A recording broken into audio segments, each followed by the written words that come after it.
राम राम दोस्तों। आज हम जानेंगे कि शरद पूर्णिमा का व्रत क्यों किया जाता है, इसके पीछे कौन सी पौराणिक कथा है। तो आज हम शरद पूर्णिमा की कथा सुनेंगे। पौराणिक कथा के अनुसार एक नगर में एक साहूकार के दो बेटे थे। दोनों ही पूर्णिमा का व्रत रखती थी। बड़ी बेटी पूरा व्रत करती हुई, लेकिन छोटी पुत्री बीच में व्रत को अधूरा छोड़ देती। और समय के साथ दोनों बड़ी हुई और दोनों की शादी हुई, जिसके कारण छोटी पुत्री के संतान बाद दोनों बेटों की शादी हुई और बड़ी बेटी के जो संतान प्राप्त होती वो स्वस्थ होती, लेकिन छोटी बेटी के जो संतान प्राप्त होती वो लेते ही मर जाती। फिर छोटी बहन ने कुछ पंडितों से बात की, तो पंडित जी ने कहा कि तुमने जो पूर्णिमा के व्रत आधे अधूरे किए, उसकी वजह से तुम्हारे साथ ऐसा हो रहा है। तो पंडितों ने बोला कि तुम्हें अब शरद पूर्णिमा और पूर्णिमा का व्रत पूरा विधि विधान से करना होगा। तो छोटी बहन ने पंडित जी के कहे अनुसार पूरे विधि विधान से पूजा की और व्रत किया।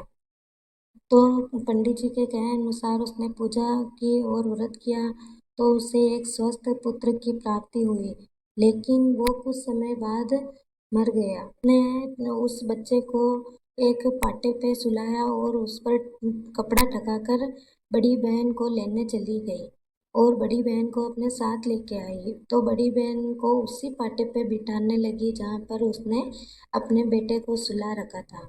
तो जैसे ही बड़ी बहन बैठने लगी, तो एकदम से उस के पाटे के ऊपर सोए हुए बच्चे के ऊपर उस बहन का घाघरा टच हो गया।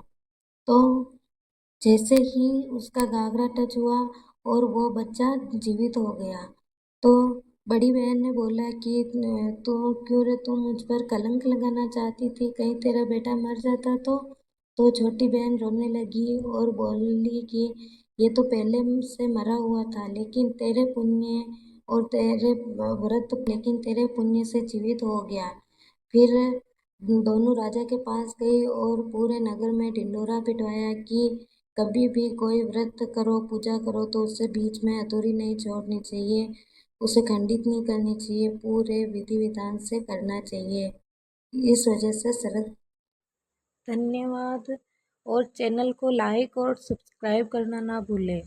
और आपको ऐसे ही वीडियो और व्रत त्योहार के बारे में जानकारी चाहिए तो कमेंट में ज़रूर बताएं।